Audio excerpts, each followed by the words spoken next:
in fact, did you start? 20 years ago. I started with a song called Bebopalula. I started with three fellas in the South, which names were Carl Perkins, Elvis Presley, and myself. Now, Carl Perkins was booked to do the Ed Sullivan Show because they'd heard about this music and they didn't know too much about it. Unfortunately, Carl had an accident which killed his brother and broke his back. So they said, well, let's get this guy called Vincent. But I was in the hospital with a broken leg, so they got Elvis Presley. Elvis is a fine singer and a good man, and I cannot say nothing against him. He is the one to me that is one of the biggest, what you might call rock and roll of them all. Now, you claim with these two other people to have started rock and roll. Yes. Is that right? No, what we started was a thing called rockabilly. You call it rock and roll.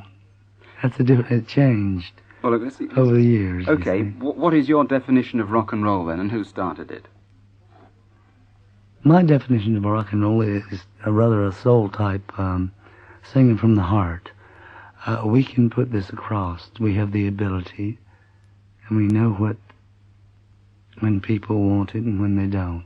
You say soul music. You're saying that the original rock and roll was black and rockabilly was white?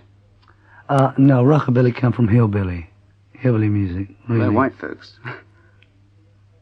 Oh, you're going to bring color in? No, I didn't know we were bringing color in. Well, you said rock and roll is sort of soul music. Now, this is black, isn't it, originally? Yes, but Americans, white people have souls, too. You got a soul, ain't you? Okay. Well, you still haven't answered my question, then. Who started rock and roll and when? Well, I'm telling you, we started what you call rock and roll. We call rockabilly then. And what you're singing today is that we started, us three people.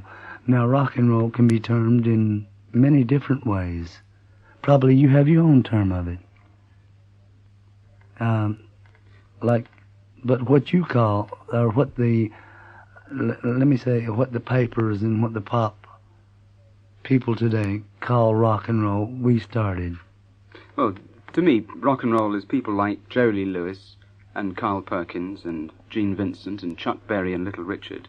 But I wouldn't have included you in the original three, because for a start, the other two came from this small label in Memphis, Sam Phillips' Sun label. And they were into it before you were with Capitol. Is that right? No. Because Sun wasn't started then. Capitol was. Capitol had been running a long while, but it wasn't into rock and roll. Right, that's true. But would you agree with me that rock and roll started with Sam Phillips' Sun label? He was recording... No, not really. No. Can't say that. Sorry.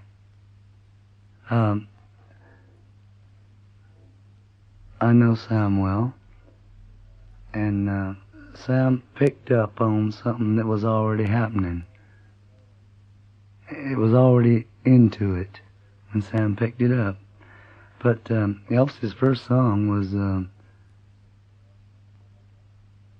what a lot of people don't even know his first song. That's the way Sam picked him up, and I know how I think it was Kentucky Moon, wasn't it? No, Blue Moon of Kentucky. Blue Moon of Kentucky. Right. Well, what was his first song? Now, will you stand corrected, sir? Will you stand corrected? You're trying to beat me under this table, aren't you?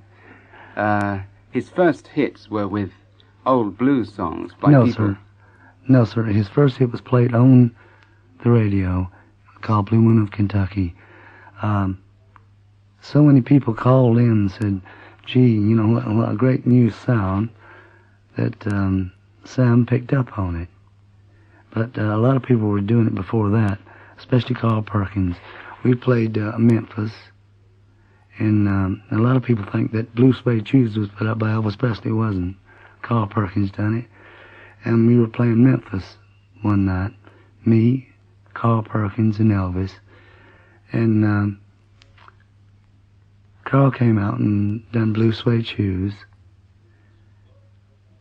And Elvis came out after him and said, and started doing Blue Moon of Kentucky.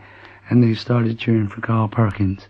Elvis came backstage, put his foot on his guitar, smashed it, and said, "I shall never play with another rock and roller again." And from that day to this, he hasn't. You're putting him down for this, aren't No, you? I'm not. No. When the man says something, he means it. He's a good man. I like him. He's a friend of mine. Know his wife. Then why would he have done this? Maybe he was just annoyed, I guess. But when you're supposed to be one of the biggest singers around, and they cheer for somebody else, you tend to get annoyed. Now, I remember you 10 years ago playing with Jerry Lee Lewis at the Fairfields Hall. This was, I think you were going to come back the next year, but the people who run the Fairfield Hall decided not to have any more rock and rollers because of the I think it was Golders Green, wasn't it? No, it was definitely Fairfields Hall in Croydon. And way down the bill was a fellow called Mickey Most, playing the guitar on his back, who'd just come back from South Africa. And today, I'm told, is a millionaire producing records for all sorts of people. Actually, Mr. Most is my brother-in-law. Is he? Right. I'm pleased to know it. And a young gentleman with blonde peroxide hair called Heinz. Do you remember Heinz? Right. What happened? He was booed off the stage. He was terrible. You say he was terrible. Now listen, anybody who pays to see somebody and who gets up on stage and who's even on the bill in the first place is not terrible. And I stand to say to you that that's not true. You mean that no performance can be bad? Surely that can't be true. Well, to you it might be bad, to me it might be good. Well, I'm just saying the majority of the people there that Yes, but who are night, you to judge anybody's music? Who do you think you are? I have paid to get in. Right, and you can also get your money on the way out. No, once I'm in, I'm going to stay there for the duration of the performance, and if I think a man is bad, I think I'm entitled to hiss or boo if I want to, or clap if I think he's good. But who is bad? Who are you to say what's bad or is good? You just tried to bring color in. You've tried to hit me with about 9 different things, and I got you every way. You are no judge of music. You don't read it, you don't talk it, or you don't live it. I do. Now, politically, business-wise, husband-wise, I might be a no-good son of a gun. But there's one thing I can do. I know my music. Can't mess me up on it, baby. Try it. Now, you know I'm not trying it. I started off by criticizing somebody else called Heinz. Right, but you don't criticize and you no defend musician. him. Right. Why, how do you know I'm not a musician myself? If you were, you wouldn't say that. As it happens, I am. You want me to play the piano? It's on the left-hand side. Well, you can play the piano, but can you play it well?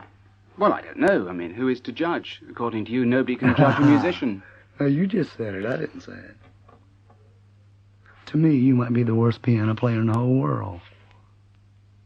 But to you, you might be very good.